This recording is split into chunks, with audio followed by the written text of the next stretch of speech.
one of the things that happened in Kyoto was some people felt that this 18-year string that started with Rio, with the Earth Day Summit in Rio, that we sort of played out the string. And what came out of Kyoto was what was called a basic agreement, which was with the United States, India, China, Brazil, and South Africa, right? And those five sort of separated themselves and said, let's us talk. Let's take this offline, and we'll talk. And Mark, the question I want to ask you, and then I want to get to the market mechanisms that seem to be somewhere between this future and actually achieving it. But the question I want to ask you is does the UN framework still have life in it? Should we actually just say, that was then, this is now, we can, has it outlived its usefulness, or do we need to keep it going, and should it be jettisoned or revitalized? I guess that's the process that began in Rio and ended in Copenhagen is over. Okay, the top-down, UN-driven caps on countries, I do not think is going to be revived. I think what you're going to see, and I think what the basic agreement points us in the direction to, is a much more heterogeneous policy environment that countries are going to take on, with different types of caps, with intensity caps, with agreements on land use, with efficiency targets, with some with hard caps, et cetera, and with more types of collaboration that'll be more bilaterally and multilateral. You can obviously see the US and Mexico, for example, coming in with some type of deal to merge their carbon commitment going forward, or the US and Chile, for example, is one that's been mooted, or the US, or Europe and Brazil, and obviously the big one is the US and China, and that is something that embeds many more things than just simply climate and environmental concerns. I think that what Copenhagen showed is in part that the climate issue has actually outgrown the UN. This is now the big boys playing. This is around big issues. This is national leaders, the executive branch, talking to each other on this. That never happened before, and that is a very substantial move. And as such, the UN, frankly, does not rank above those people. And that is something you need to understand. Where does the UN go from here?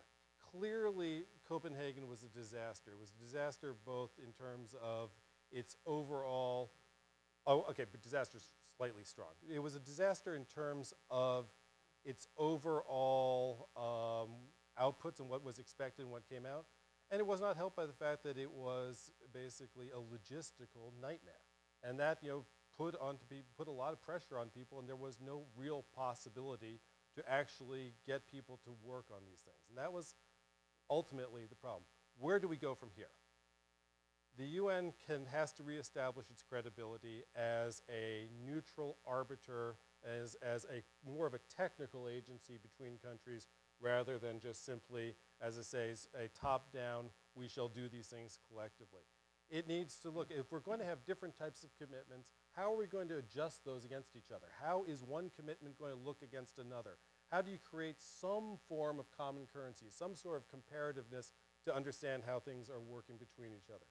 Ultimately, we do need markets, okay? Markets have to be part of the solution.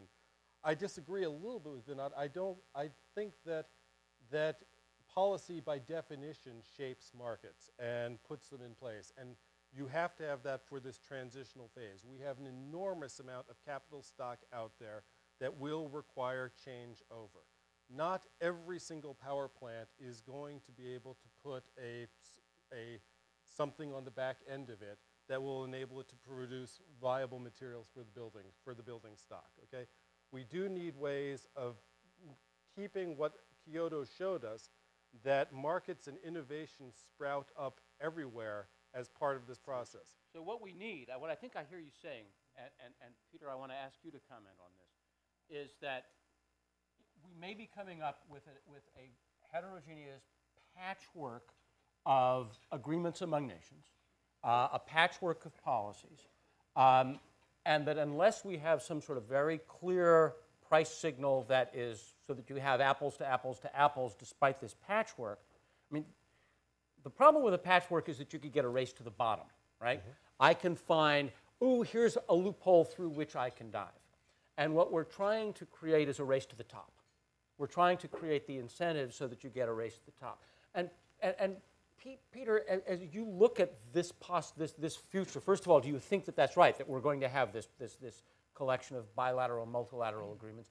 And will that give corporations like Shell and other large corporations the consistent global view that allows a race to the top, or do we run the risk of a race to the bottom? First of all, as Shell, we have always said we want market solutions, because that's in the longer term what we will think will give us the incentives to actually invest at the lowest cost possible in order to actually bring CO2 down to acceptable levels. Simple way. We have also said we cannot be a purist on this one, that everything works tomorrow. It will just not happen that. Having 45,000 people in Copenhagen trying to sort something out, it will never work this way. So I think I'm more pragmatic there and say we may start off with bilateral, multilateral, etc., in order to get actually going. And I think we can handle that. But I think in the longer term, if the market really will function and it needs to function, I think you will go towards a more globalized market environment. Now you can ask me the same question, is this 1 year, is it 5 years or 10 years? Do I care? Most probably I'm in the camp of I don't care that much at this stage, I want to get started, move, but it needs to come in the foreseeable future quite clearly. So I think I'm with what we have said. I'm not entirely sure that everything works in 1 year, but we can come back to this one a little bit later. But so therefore, market-based overall, I think you will have different countries doing it and regions doing it differently at the beginning. I also think we need, apart from the UN process, we need also the industries to start to work together. You need actually the coal industry to come together. How do you measure actually on a worldwide basis what is best practice, top quartile performance, how you want to drive that? I've got my head of refineries here. We need the refinery industry to come up with that. We have benchmark. So I think we need to actually, that's what I meant. We cannot wait until we have a global framework. We need to take the initiatives. And the industries always work, they do work best if they have, as an industry, then actually the challenge. And we are normally quite good in getting to the lowest cost solution. So I'm still convinced we will go on a race to the top, but I think it will be a kind of a volatile, bumpy road.